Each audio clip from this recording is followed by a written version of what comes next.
आप सब यीशु मसीह परमेश्वर के सुसमाचार को सुनना अगर चाहते हैं तो आप सब शुरू से लेके लास्ट तक बने रहिए।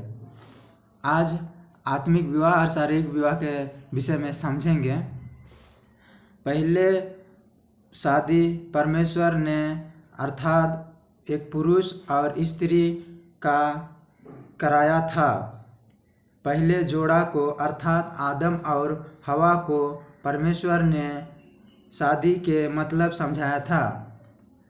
परमेश्वर ने आदम और स्त्री, उसका नाम हवा भी था, उन दोनों को शादी का मतलब समझाया था। जैसे सेक्स के रिलेशन, वंश संबंध, बच्चा पैदा करना, आगे संतान बढ़े, एक समाज बने और एक परमेश्वर की परिवार फैमिली बने, उसमें से परमेश्वर की आराधना होवे। यीशु परमेश्वर उन्हें बनाया और परमेश्वर आरंभ से नर और नारी बनाकर कहा। इस कारण पुरुष अपने माता पिता को छोड़कर अपनी पत्नी से मिला रहेंगे और वह एक तन बने रहेंगे। तो परमेश्वर ने आदम और स्त्री को जो है कि बनाया था नर और नारी करके, और कहा था अपने माता और पिता को छोड़कर एक तन एक मन बने रहेंगे। तो इसके अर्थ नहीं है कि माता पिता को छोड़ देना। इसके अर्थ है कि माता पिता का इज्जत भी करना, सेवा करना, जैसे हर सुख दुख में काम आना। उत्पत्ति 2 अध्याय 21 पद पढ़ेंगे। तब यहोवा परमेश्वर ने आदम को भरी नींद में डाल दिया और जब वह सो गया तब उसने उसकी एक पसली निकालकर उसके समेत मांस भर दिया। तो परमेश्वर ने आदम को भरी नींद में सुलाया और उसकी एक पसली निकाला और उसके समेत मांस भर दिया। तो परमेश्वर ने उसका ऑपरेशन किया, पहला ऑपरेशन। और यहोवा परमेश्वर ने उस पसली को जो उसने आदम में से निकाला था स्त्री बना दिया और उसको आदम के पास लाया। तो यहाँ परमेश्वर ने उस पसली से, उस नारी से जो निकाला था, उस पसलू से स्त्री बना दिया और उसको आदम के पास लाया। और 23 पद में, और आदम ने कहा, अब यह मेरी हड्डियों में की हड्डी और मेरी मांस में के मांस है, सो इसके नाम नारी होगा, क्योंकि यह नर में से निकाली गई है। तो आदम कह रहा है, ये मेरे हड्डियों में की हड्डी है, मांस में की मांस है, इसका नाम नारी होगा। इसके लिए औरत को नारी कहा जाता है। पहला मनुष्य का नाम था आदम।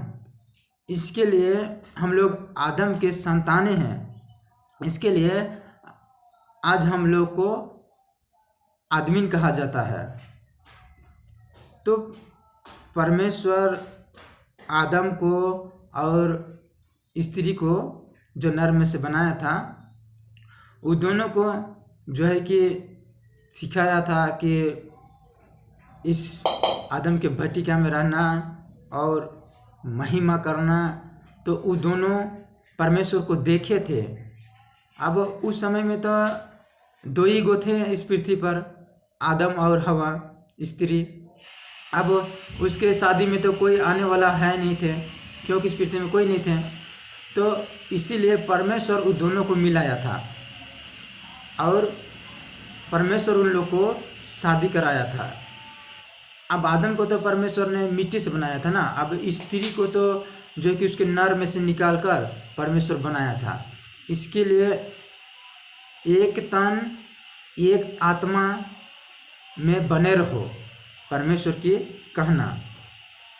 ये तो था परमेश्वर की शादी कराना ना, आदम और हवा को, जो परमेश्वर अपना इच्छा में पहला शादी कराया था। पर एक अविश्वासी हो और दूसरे विश्वासी हो, अगर एक विश्वासी है और दूसरे अविश्वासी है, तो विश्वासी के तो मार्गदर्शन कर रहा है यीशु मसीह परमेश्वर, जब वो बाइबल पढ़ रहा है, जो आत्मिक बातों पर मन लगा रहा है, आत्मिक अगुवाई पर चल रहा है, यीशु मसीह का आत्मा का आवाज़ को सुन के उसका कहना मान रहा है।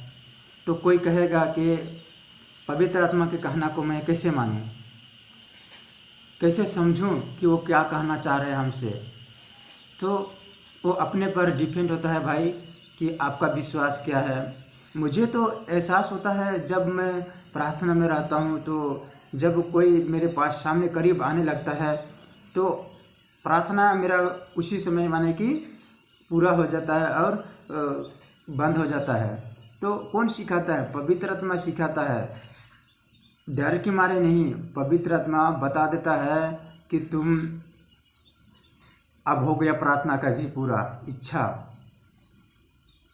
तो अब विश्वासी का तो मार्गदर्शन कर रहा है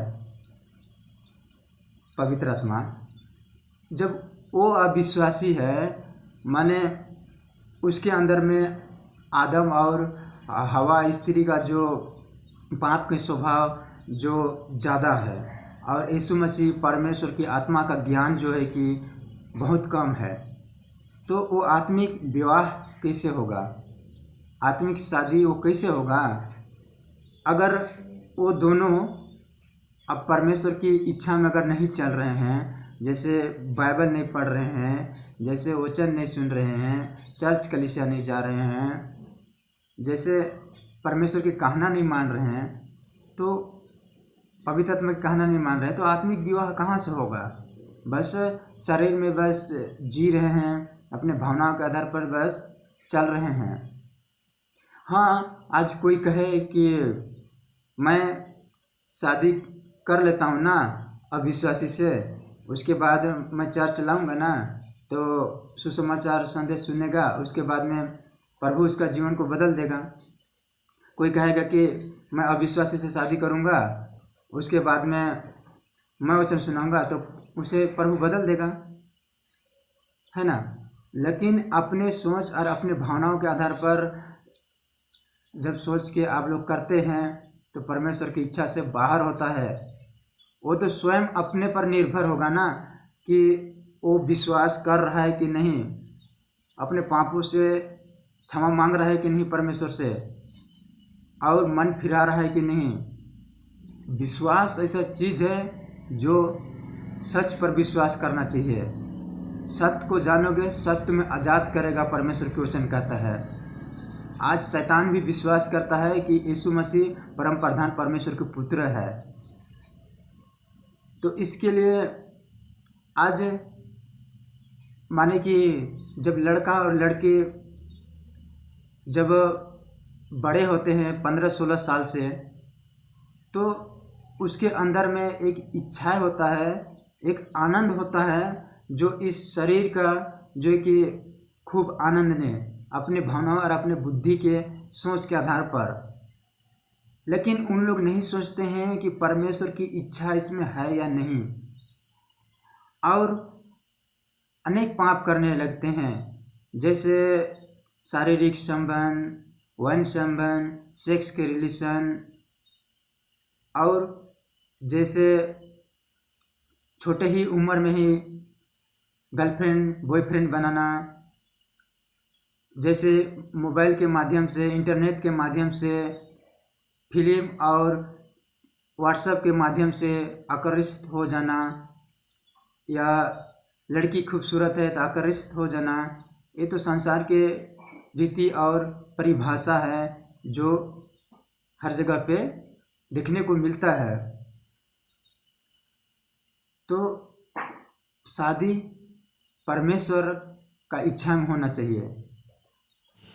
जब कोई हिंदू धर्म में से निकल कर यीशु मसीह पर विश्वास करे, या मुस्लिम धर्म से निकल कर यीशु मसीह पर विश्वास किए हो, तो जो है कि जैसे 15 साल, 18 साल या 24 साल के लड़का या लड़की हो, जब वो यीशु मसीह परमेश्वर से प्रार्थना कर रहा हो शादी के विषय में, बहुत उम्र ढल गया हो, और क्या परमेश्वर उसका चिंता नहीं कर रहा है? यीशु मसीह परमेश्वर उसका चिंता करता है, क्योंकि यीशु मसीह जानता है कि आत्मिक विवाह क्या है, शारीरिक विवाह क्या है। क्योंकि यीशु मसीह आज से 2000 साल पहले इस पृथ्वी पर आया था और उसने स्वयं परमेश्वर की इच्छा पूरा किया, सुसमाचार प्रचार किया, और वो स्वयं कुंवारा था, वो भी शादी नहीं किया था। तो आप लोग का चिंता को जानता है। आज इस संसार में बहुतों लोग को शादी और विवाह के विषय में बहुत चिंता है और बहुत वो लोग मगन हैं। तो हाँ, अकेलापन होता है, महसूस फिक्र होता है, लेकिन क्या करना चाहिए? प्रार्थना पूर्वक काम लेना चाहिए। जब लड़का और लड़की जब जवान होने के बाद जो है कि परमेश्वर ने शरीर में दिया है आनंद और खुशी के करने के लिए, बच्चे पैदा करने के लिए, जो कि आगे परिवार बनने, परमेश्वर दिखा देगा कि लड़की को किस लड़का से शादी करना है, लड़का को किस लड़की से शादी करना है। यदि यीशु मसीह के बाइबल आप सब पढ़ते रहेंगे, यीशु मसीह की आज्ञाओं को पालन करते रहेंगे, यीशु मसीह पर विश्वास रखेंगे, तो दिखा देगा। हाँ, ज़रूरत होता है प्रार्थना के लिए, तो आप लोग प्रार्थना कीजिए यीशु मसीह परमेश्वर से कि परमेश्वर आप हमें माँ के पेट में रहने से पहले हमारे लिए जो चुने हैं उस साथी से मिलाइए और अपने इच्छा के अनुसार मेरे पास लाइए। जैसे आदम और हवा स्त्री को जो मिलाए थे परमेश्वर, उस प्रकार मिलाइए हम सबको भी, यदि आपकी इच्छा में है तो। परमेश्वर किसी को कुंवारा भी रख सकता है, परमेश्वर कुंवारा रख के अपना इच्छा, अपना सेवा पूरा करवा सकता है। तो इसके लिए प्रार्थना पूर्वक आप सब काम लीजिए। आप लोग मत भटक जाइएगा। आप लोग परमेश्वर से प्रार्थना कीजिए कि परमेश्वर जब तक अपने साथी से, अपने लाइफ पार्टनर से, तब तक मुझे पवित्र बना कर रखिए। इस संसार में चारों दिशा और बुराई और पाप भरा है, इनसे बचा कर रखिए। कोई कहे मैं अविश्वासी से शादी कर लूं, उसके बाद में यीशु मसीह परमेश्वर उसे जीवन दे देगा ना, यीशु मसीह उसका जीवन को बदल देगा ना, यीशु मसीह उसे नरक जाने से बचा लेगा ना। लेकिन नहीं, वो अपने सोच और भावना से ऐसे कह सकता होगा, परंतु यीशु मसीह सबसे पहले कहता है कि मन फिराओ। अपने से वो मन नहीं फिराएगा, अपने से वो स्वयं विश्वास नहीं करेगा यीशु मसीह परमेश्वर पर कि क्रूस में बलिदान दिया है, उद्धारकर्ता ग्रहण नहीं करेगा, तब तक उसका विश्वास जो है कि अधूरा रहेगा। और कितने दास और परमेश्वर की दासी लोग, पास्टर लोग भी कहते हैं कि अविश्वासी से शादी नहीं करना है। बाइबल भी सिखाता है कि विश्वासी से ही शादी करना है।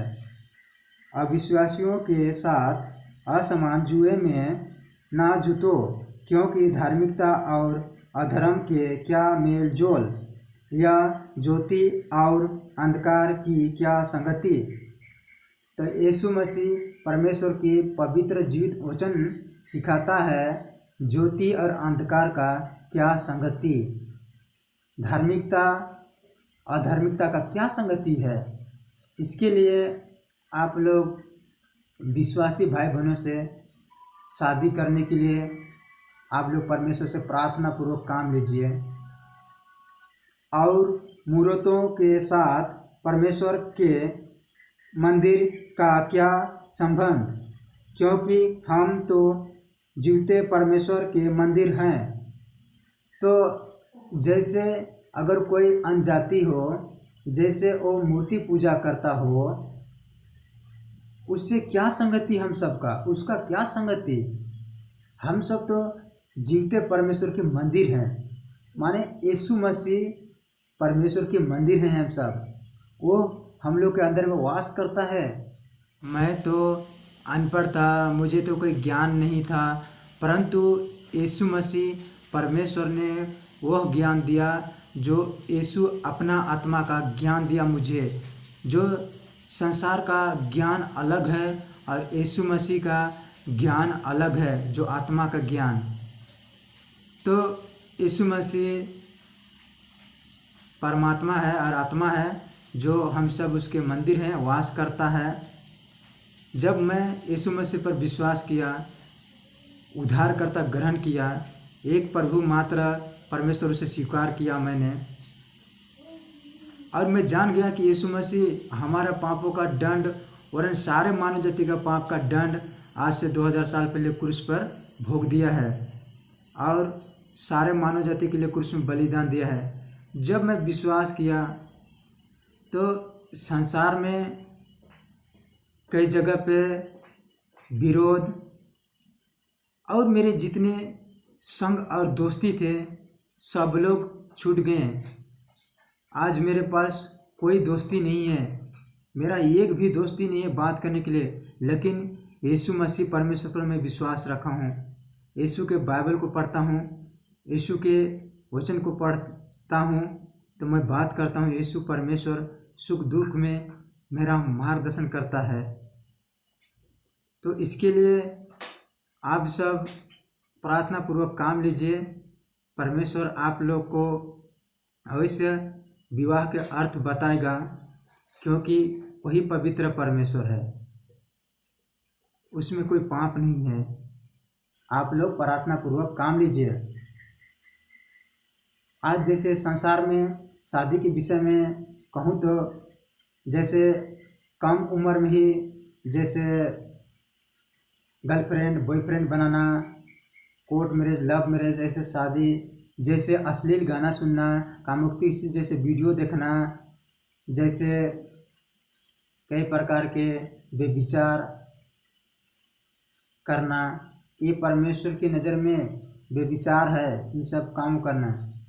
आज माने कोई पति का पत्नी जैसे कोई काम करने जाती है दफ्तर में, और कोई ऐसा लड़का या ऐसा पति से वो नाजायज़ संबंध बना लेती है और कई प्रकार के पाप करने लगती है, और अपने पति के पास आती है और कहती है कि हाँ, आपसे मैं प्रेम रखता हूँ, आपसे प्यार करता हूँ, इसके लिए तो आपसे मैं मीठी मीठी बातें करता हूँ या आपका सुख दुख में काम आता हूँ।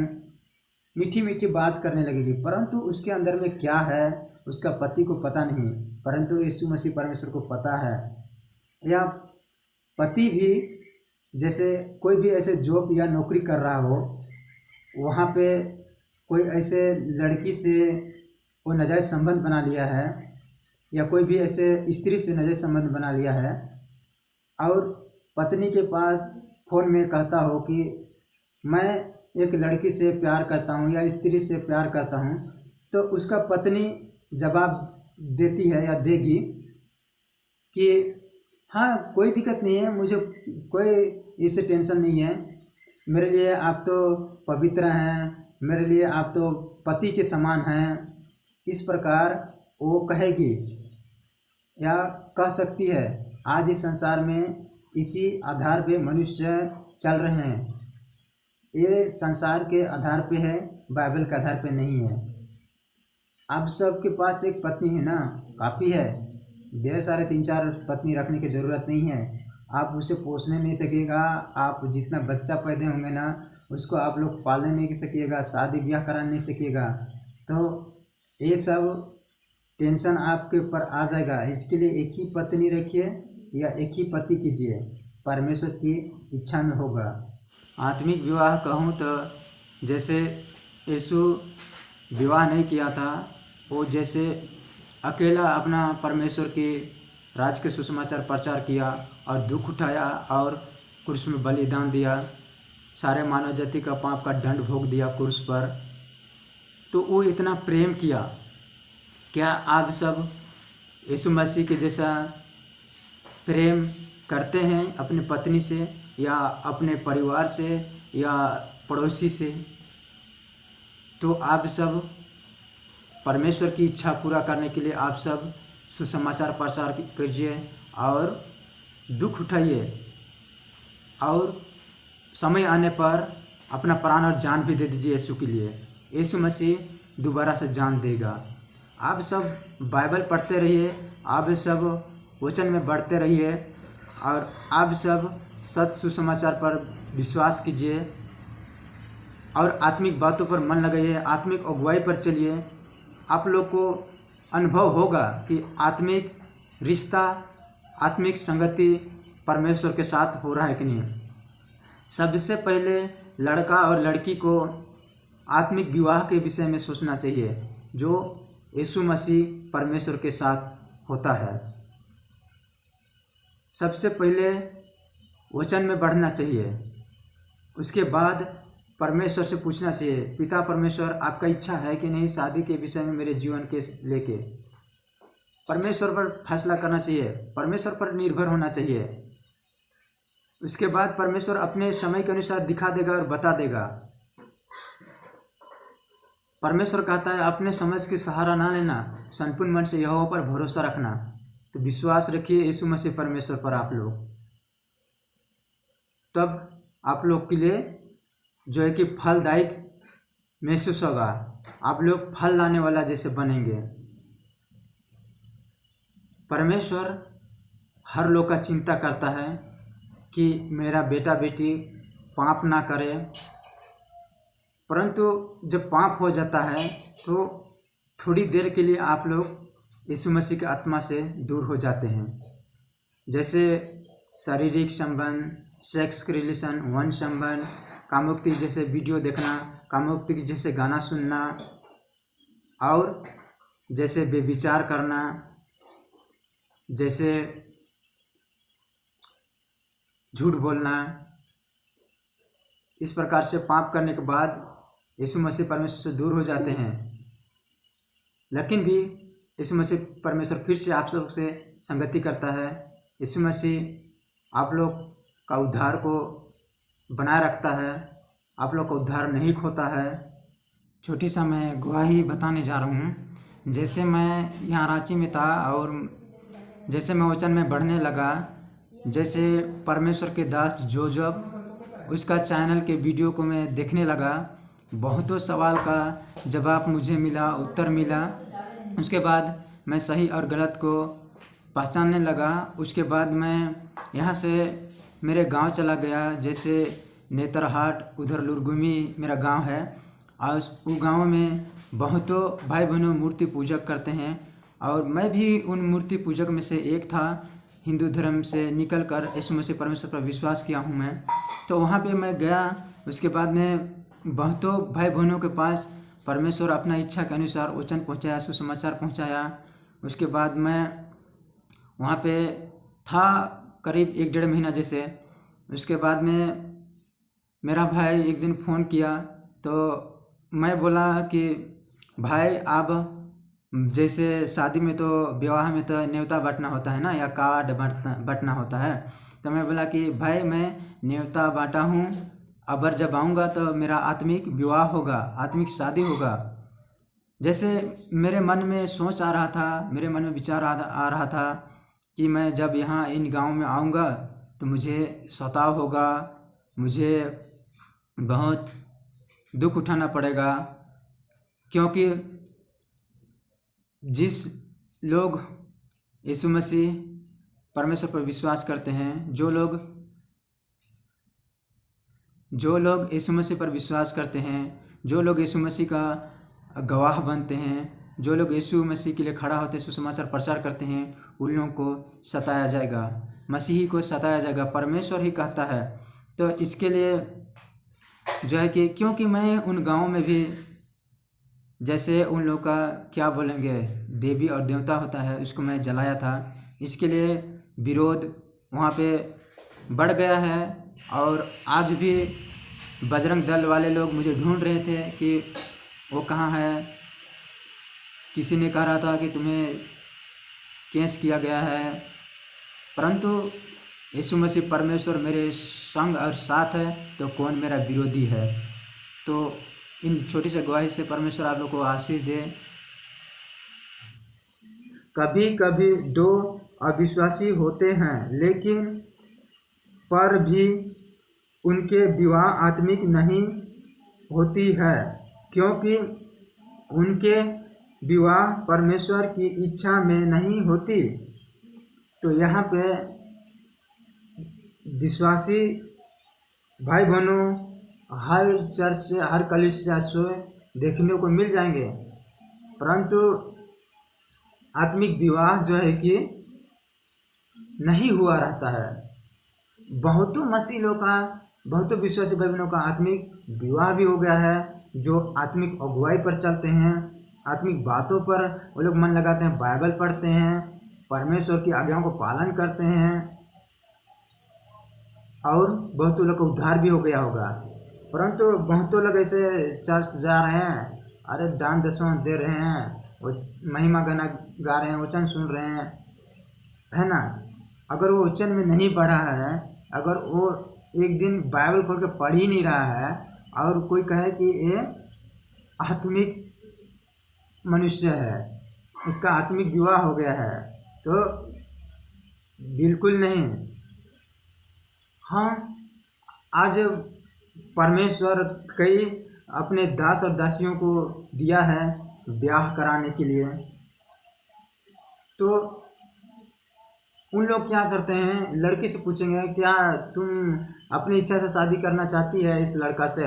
लड़का से पूछेंगे क्या तुम इस लड़की से अपनी इच्छा में शादी करना चाहता है, तो लड़की भी कहेगा कि हाँ मेरे माता पिता राजी हो गए हैं, मैं इससे खुश हूँ, मैं इससे शादी करना चाहता हूँ, मुझ में कोई ऐसे दिक्कत नहीं है।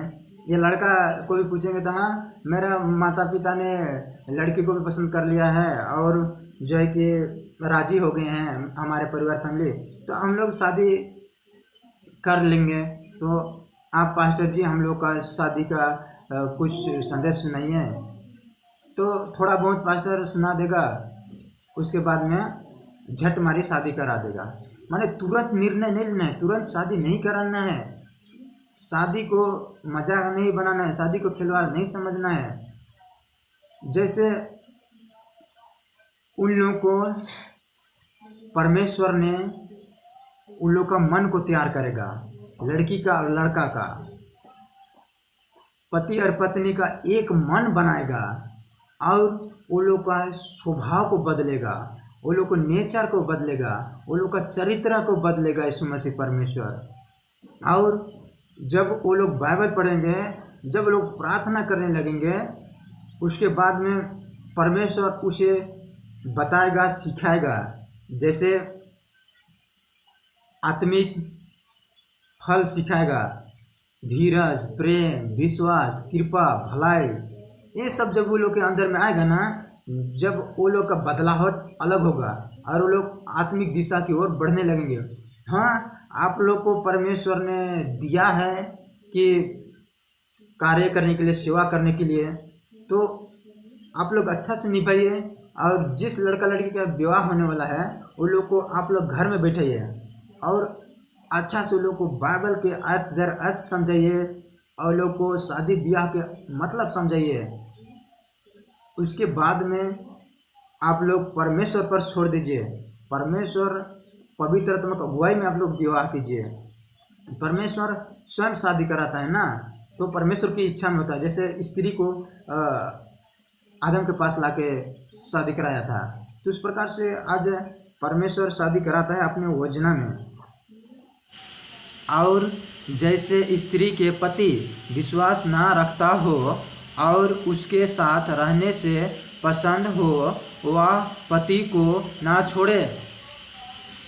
तो अगर स्त्री माने विश्वासी है और पति अविश्वासी है, तो पति को नहीं छोड़ना है, प्रार्थना पूर्वक काम लेना है, यीशु मसीह परमेश्वर उसका जीवन को बदलेगा। जब देखेगा ना पति पत्नी को कि हाँ, पत्नी पहले जैसे झूठ बोलती थी, पत्नी जैसे स्त्री और पुरुष से ज़्यादा संबंध रखती थी, निंदा करती थी और उलट पलट के बातें करती थी, बहुत सारे बुरे पाप करती थी। अब इसके अंदर में बदलावट आ गया। अब ये प्रार्थना करती है, अब ये प्रेम से बातें बोलती है, धीरज से बातें करती है, अहंकार इसका कम हो गया है। तो वो समझेगा कि किस पर विश्वास करती है स्त्री, यीशु मसीह पर विश्वास करती है ना, तो धीरे धीरे उसको भी प्रभु बदलेगा। क्योंकि ऐसा पति जो विश्वास ना रखता हो वह पत्नी को कारण पवित्र ठहरता है, और ऐसा पत्नी जो विश्वास नहीं रखती पति के कारण पवित्र ठहरती है। तो पत्नी तो विश्वासी है, पति अविश्वासी है, लेकिन जब पत्नी का जो काम वो देखेगी ना, पत्नी जैसे सुसमाचार प्रचार कर रही है, पत्नी जैसे बाइबल पढ़ रही है, तो पति भी पत्नी के कारण पवित्र ठहरेगी और पति के कारण पत्नी भी पवित्र ठहरेगी। और ऐसा जो विश्वास नहीं रखती पति के कारण पवित्र ठहरती है। तो पति विश्वास करता है तो पत्नी अविश्वासी है, तो पति के काम को देखेगा वो स्त्री कि पति पहले शराब पीता था, पति पहले जुआ खेलता था, पति पहले मारपीट का लड़ाई करता था, पति बहुत सारे पाप करता था। आप पाप नहीं कर रहा है, आप बाइबल पढ़ता है, आप खाने से पहले प्रार्थना करता है, आप प्रेम से बातें बोलता है, तो परमेश्वर उसका जीवन को भी बदलेगा। पत्नियों, तुम भी अपने पति के अधीन रहो। तो पत्नी को अपने पति के अधीन रहना है, एक मन एक तन बने रहना है। इसलिए कि यदि इनमें से कोई ऐसा हो जो वचन को न मानता हो, तो भी तुम्हारे भय समेत पवित्र चाल चलन के देखकर बिना वचन के अपनी अपनी पत्नी के चाल चलन खींची जाए।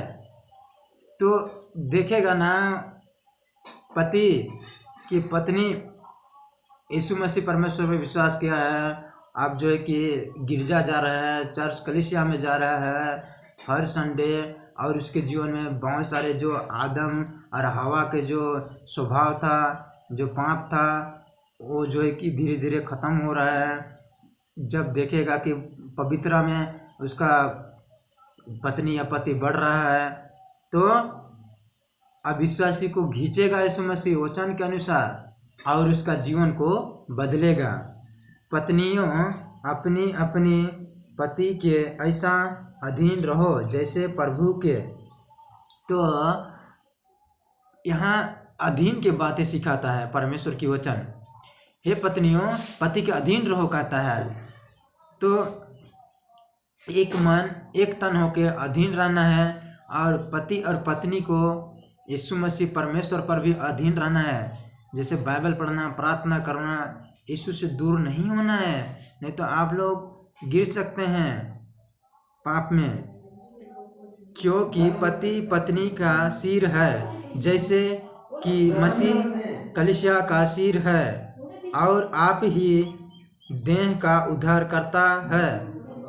तो पति पत्नी प्रेम रखिए। यीशु मसीह कलीसिया का सिर है, कलीसिया का माने कि पति है, कलीसिया उसका पत्नी है। तो यहाँ यीशु मसीह कलीसिया के लिए बलिदान दे दिया, यीशु मसीह कलीसिया के लिए जान दे दिया, यीशु मसीह सारे मानव जाति का पाप का दंड भोग दिया है ना। वो प्रेम के लिए इतना प्यार किया, मानव जाति से यीशु मसीह परमेश्वर जो पवित्र लहू बहा दिया, जब आप सब उस पर विश्वास करेंगे, आत्मिक दिशा और बढ़ेंगे, आत्मिक विवाह और बढ़ेंगे। हाँ, जैसे अगर पति पत्नी से प्रेम रखता है तो वो पत्नी के लिए खड़ा होगा, और पत्नी के लिए वो जान भी अगर दे देता है तो यीशु मसीह उसे दोबारा से जान देगा। हे पत्नियों, अपनी अपनी पत्नी से ऐसा प्रेम रखो जैसे मसीह ने भी कलीसिया से प्रेम करके आपको उसके लिए दे दिया। तो यीशु मसीह ऐसा प्यार किया जो सारे मानव जाति के लिए क्रूस में बलिदान दे दिया, अपने आप को जान दे दिया।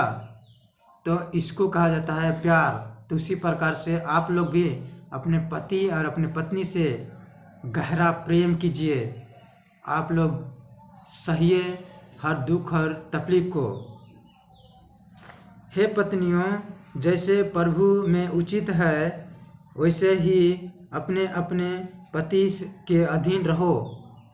तो आज परमेश्वर की वचन सिखाता है कि हे पत्नियों, पति के अधीन रहो। तो पति के अधीन रहना है पत्नी को। हाँ, माने परमेश्वर कहता है कि उचित है, जैसे उचित है तो उसी प्रकार आप लोग प्रेम बना रहिए। हे पत्नियों, अपनी अपनी पत्नी से प्रेम रखो और उनसे कठोरता ना करो। अगर पति पत्नी से प्रेम करता है तो क्यों कर कठोरता करेगा? लेकिन आज कोई पति पत्नी को कह सकता है अपने सोच और भावना के आधार पर, जैसे मैं काम कर रहा हूँ, मैं पैसा कमा रहा हूँ, मेरे पास बहुत बुद्धि है, मेरे पास बहुत माने कि धन है, तुम क्या कर रही है? मैं तो काम करता हूँ, मैं तो पैसा लाता हूँ, तुम घर में बस मेरा सेवा करती है, खाना देती है और क्या करती है, सुख दुख में थोड़ा बहुत काम आती है, थोड़ा बहुत प्रेम की बातें बोल देती है। इस प्रकार से वो कह के कठोरता और गुस्सा अहंकार वो करने लगते हैं अपने सोच और बुद्धि और भावना से। लेकिन परमेश्वर कहता है कि पति और पत्नी एक मन और एक तन रहें, प्रेम रखें। आप सब अहंकार कम कीजिए। पाप हो जाता है पति और पत्नी से, जब विश्वासी भाई बहनों से भी हो जाता है, जैसे वन संबंध, सेक्स के रिलेशन, और जैसे कामुकता से जैसे वीडियो देखना, अश्लील गाना सुनना, जैसे शारीरिक संबंध बनाना, जैसे व्यभिचार, इस प्रकार से अनेक पाप जब हो जाता है, हाँ परमेश्वर ने ठहराया है ये वन संबंध, सेक्स के रिलेशन, बच्चे उत्पन्न करने के लिए, तो परमेश्वर की इच्छा में होना चाहिए। आप लोग प्रार्थना पूर्वक काम लेते रहिएगा। जब पाप हो जाता है तो आप लोग यीशु मसीह की आत्मा से दूर हो जाते हैं थोड़ी दूर के लिए। फिर उसके बाद आप जिस समय बाइबल पढ़ने लगते हैं, प्रार्थना करने लगते हैं, वचन में जब बढ़ने लगते हैं, फिर से यीशु मसीह की आत्मा आप लोग के अंदर आ जाता है, संगति रखता है, उद्धार कभी नहीं खोता है। गलातियों 5:17 में शरीर आत्मा के विरोध में और आत्मा शरीर के विरोध में लालसा करती है, और यह एक दूसरे के विरोधी है, इसलिए कि जो तुम करना चाहते हो वह ना कर पाओ। तो शरीर जो है कि आत्मा के विरोध में लालसा करता है और आत्मा शरीर के विरोध लालसा करता है। जब आप लोग ऐसे अनेक पाप करने लगते हैं, जैसे व्यभिचार की ओर मन लगा लेते हैं, व्यभिचार की ओर सोच लगा लेते हैं, जैसे ऐसे शैतान जब आप लोग को दिखाने लगता है कि बहुत सारे ऐसे बेकार की वीडियो, बहुत सारे ऐसे बेकार की फ़ोटो, अश्लील गाना सुनाना, अश्लील पिक्चर दिखाना, ये शैतान की ओर से है। वो लोग का समय ढलते ही जा रहा है, तो क्या परमेश्वर उसका चिंता नहीं करता है? करता है यीशु मसीह परमेश्वर, क्योंकि वो भी इस पृथ्वी में कुंवारा था और वो भी जो है कि शादी नहीं किया था। वो भी शादी के मतलब समझता है। कि शादी और विवाह क्या होता है। तो इसके लिए आप लोग प्रार्थना पूर्वक काम लेते रहिए, परमेश्वर अपना इच्छा से मिलाएगा आप लोग का लाइफ पार्टनर। हाँ, यीशु मसीह कहता है वचन में, मत्ती में, जब दूल्हा के आने में देर हुई तो सब ऊँघने लगी और सो गए। आओ आधी रात को धूम मची, देखो दूल्हा आ रहा है, उससे भेंट करने के लिए चलो। तो 5 मूर्ख और 5 समझदार के दृष्टांत यीशु मसीह परमेश्वर बाइबल में जिक्र दिया गया है। तो आप लोग यीशु मसीह परमेश्वर का आने का बाट जोहते रहिए, बाइबल पढ़ते रहिए, प्रार्थना करते रहिए और यीशु मसीह परमेश्वर की महिमा करते रहिए। और दूल्हा आएगा अपने इच्छा के अनुसार, अपने मर्जी के अनुसार आएगा। अभी देख रहे हैं ना कि उसके पत्नी तैयार नहीं हुआ है। जैसे कलीसिया यीशु मसीह परमेश्वर की पत्नी है, तो कलीसिया को देख रहा है बाइबल पढ़ने में कमज़ोर है, वचन सुनने में कमज़ोर है, सुसमाचार प्रचार करने में कमज़ोर है, प्रार्थना करने में कमज़ोर है, महिमा गाने में कमज़ोर है। जैसे विधवा, कंगाल, उन लोग पर सुधि लेने के लिए कमज़ोर है। फिर जेल खाने, बंदी गिरोह में हैं, उन लोग को सुधि लेने के लिए कमज़ोर है। परदेसी को अपने घर में ठहराने के लिए सुधि लेने के कमज़ोर है। जैसे लंगा, भूखा, गरीब लोग को सुधि लेने के लिए कमज़ोर है। देख रहा है बहुत सारे ऐसे कमज़ोर है श्रृंगार करने में। इसके लिए यीशु मसीह परमेश्वर अभी नहीं आ रहा है। जब यीशु मसीह देखेगा ना कि मेरी पत्नी पूरी तरह से तैयार हो गया है, अब खूबसूरत लग रहा है, अच्छा लग रहा है, तो पति जैसे आता है, जो कि बाजा के साथ आता है, सोहनई के साथ आता है, उसी प्रकार यीशु मसीह परमेश्वर भी आएगा। पहला थिस्सलुनीकियों 4:16 में, क्योंकि प्रभु आप ही स्वर्ग से उतरेगा, उस समय ललकार और प्रधान दूत के शब्द सुनाई देगा और परमेश्वर की तुरही फूंकी जाएगी और जो मसीह में मरे हैं वह पहले जी उठेंगे। तो यहाँ यीशु मसीह परमेश्वर की आने की जिक्र दिया गया है। वो अनुग्रह और सामर्थ महिमा के साथ आएगा यीशु मसीह। जैसे दूल्हा आता है सोने के साथ, बाजा के साथ, वैसे ही क्योंकि प्रभु आप ही स्वर्ग से उतरेगा, उस समय ललकार और प्रधान दूत के शब्द सुनाई देगा, माने तुरही फूंकी जाएगी, दूल्हा राजा आएगा। तो इसके लिए जो लोग यीशु मसीह को उद्धारकर्ता ग्रहण किए हैं, जो लोग अपने पापों से मन फिरा चुके हैं, जो लोग यीशु मसीह जो क्रूस में बलिदान दिया उस पर जो विश्वास किए हैं, यीशु मसीह पवित्र लहू बहा दिया है उस पर जो लोग विश्वास किए हैं, यीशु जिन लोग को चुन लिया है उस दुल्हन को ले जाएगा अपनी इच्छा के अनुसार यीशु मसीह। यहाँ फिर वचन में कहता है, मैं शीघ्र आने वाला हूँ, जो कुछ तेरे पास है उसे थामे रह कि कोई तेरा मुकुट छीन ना ले। तो यहाँ यीशु मसीह परमेश्वर कह रहा है मैं शीघ्र आने वाला हूँ, माने यीशु मसीह कहा है तुम सोचते भी नहीं रहोगे उसी घड़ी मनुष्य का पुत्र का आना होगा। तो किसी दिन आ सकता है। आप लोग के पास जो कुछ दिया है परमेश्वर से थामे रहिए। जैसे बाइबल पढ़ने के ज्ञान दिया है आप लोग थामे रहिए, प्रार्थना करने के लिए ज्ञान दिया है उसको थामे रहिए। जो आप लोग के मन में वचन परमेश्वर ने दिया है, संसार के ज्ञान अलग है और यीशु मसीह का ज्ञान बहुत अलग है। यीशु मसीह का आत्मा का ज्ञान बहुत विपरीत है, अलग है। तो इसके लिए जो कुछ आप लोग को दिया है परमेश्वर उसे थामे रहिए कि कोई आप लोग का मुकुट को छीन ना ले। शैतान आप लोग का मुकुट को छीनना चाहता है, आप लोग को अनंत जीवन, अनंत काल का जीवन को छीनना चाहता है। इसके लिए आप सबको जो है कि बेविचार में गिराने की कोशिश करता है, गंदे गंदे सोचवाएगा, मनों में बेविचार करने के लिए वो लगा रहता है। उसी समय आप लोग कहिए, जिस समय आप लोग को बेविचार करने के लिए मन में जो उत्साह करता है शैतान, आप लोग को डांटिए, कहिए कि हे शैतान दूर हो। लिखा है मत्ती 5:28 में, परंतु जो कोई किसी स्त्री पर कुदृष्टि डाले वह अपना मन में उससे बेविचार कर चुका। तो इस प्रकार आप लोग उसे लड़ सकते हैं, वचन के अनुसार उसे हरा सकते हैं। तो आप लोग को परमेश्वर बहुत की आशीष दे और जीवित प्रभु यीशु के नाम में आमीन।